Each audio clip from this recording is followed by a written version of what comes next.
nama saya Nurlaina Nasaruddin dari Fakultas Ekonomi dan Bisnis, Prodi Akuntansi, Universitas Hairwan Ternate.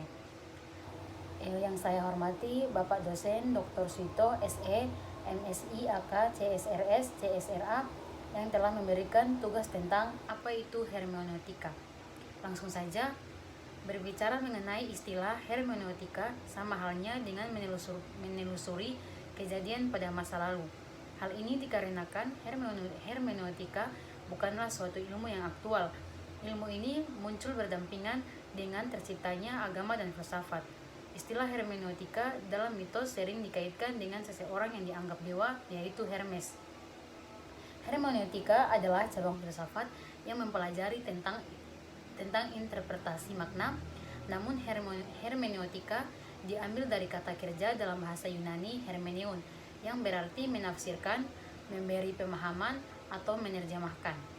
Secara historis, pada masa Yunani kuno, hermeneutika sudah menjadi wacana dan kajian filsafat.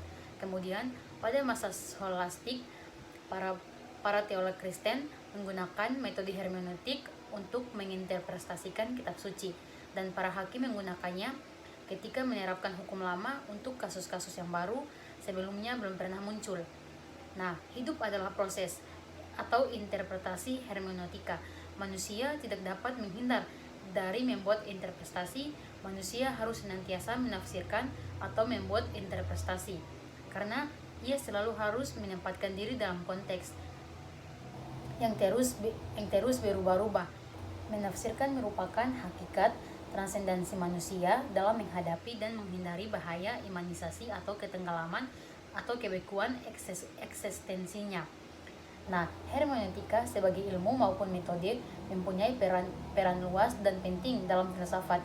Dalam sastra pembicaraannya, sebagai metode hermeneutika diartikan sebagai cara menafsirkan teks sastra untuk diketahui maknanya.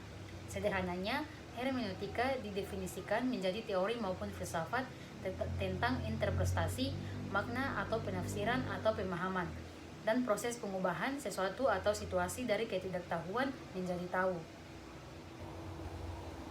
Jika menelusuri dan mencari makna dasar hermeneutika, sebenarnya teori hermeneutika bukan teori yang dibangun oleh kalangan Islam, melainkan teori ini dibangun dan diadopsi oleh pemikiran kontemporer saat ini. Nah, karena hermeneutika dianggap sebagai pencari teks secara universal. Hermeneutika adalah sebuah pendekatan atau metode interpretasi yang digunakan untuk memahami teks, karya seni, atau fenomena budaya lainnya. Istilah ini berasal dari kata Yunani hermeneun, yang berarti menerjemahkan atau menafsirkan.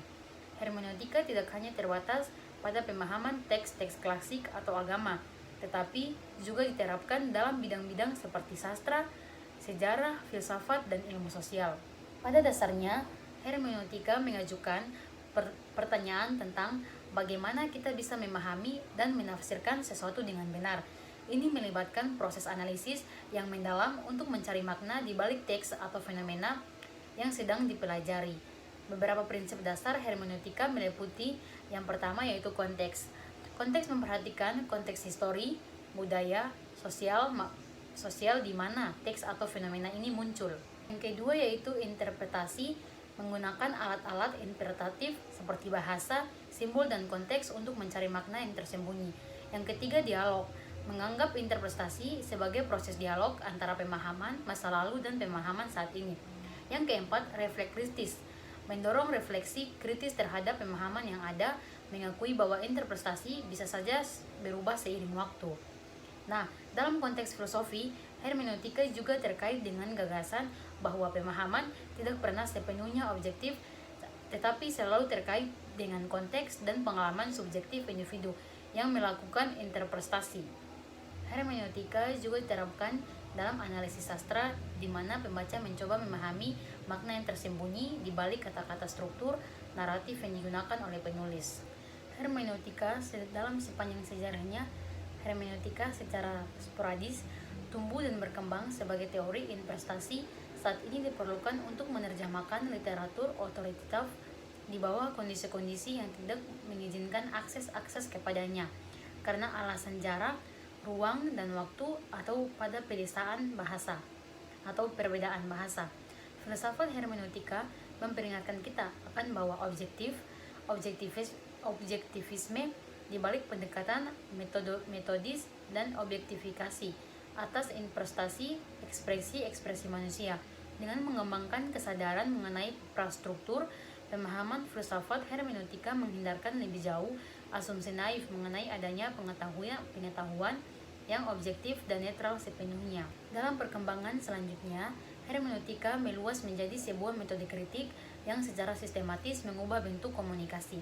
Nah, para ahli hermeneutika telah menyimpulkan 6 definisi yang melingkupi sebagai ilmu investasi, yaitu yang pertama, hermeneutika sebagai teori penafsiran kitab suci.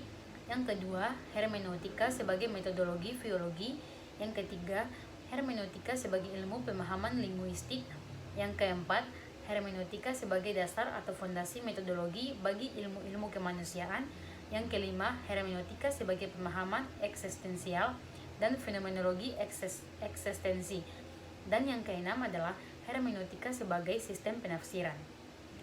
Dalam kajian filsafat sejarah dan ilmuwan sosial atau social science, dibedakan antara penjelasan atau ekspansi tindakan dan keyakinan manusia dan pemahaman maknanya, yakni antara penjelasan mengapa ada tindakan atau keyakinan tertentu dalam kehidupan dan pemahaman agen apa yang terlibat dalam gerakan-gerakan atau keyakinan apa yang merepresentasikan hal itu. Nah, mungkin saja itu tadi video yang dapat saya sampaikan tentang apa itu hermeneutika. Lebih dan kurangnya saya mohon maaf. Wabillahi taufiq wal hidayah. Wassalamualaikum warahmatullahi wabarakatuh.